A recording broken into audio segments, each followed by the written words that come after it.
Baby, baby! Uy, ito yung isang mata mo nakapikit, isa nakadilat. Ha? Isa nakapikit, siya nakadilat, ah. Strategy kasi ito ng advertising companies para maipakita sa publiko ang kagandahan ng mga swat. Natutulog na naman siya, Mick. Huwag ka tulog. At may screen sa palibot ng higaan. Yan ang mabalik ang harapin natin sa umaga ito. Mga pangyayaring papataya natin sa maghapon. Nagkanguso. Nagkanguso. Hindi naman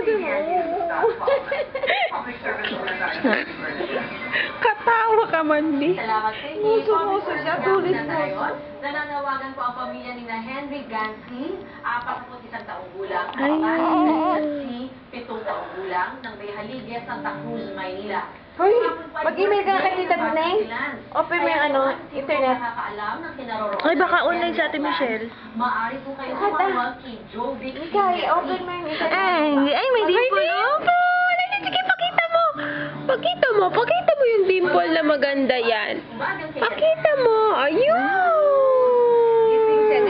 Ayun. Labas mo pa.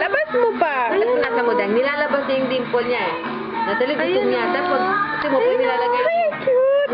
Parang gutom, ma'am. Gustong... Ha? Dali? Ha? Paglagyan siya dito. Wake up na siya. Uchuk, takip mo yun. Ayos yan. Ganun ka, hindi makita yung double chin.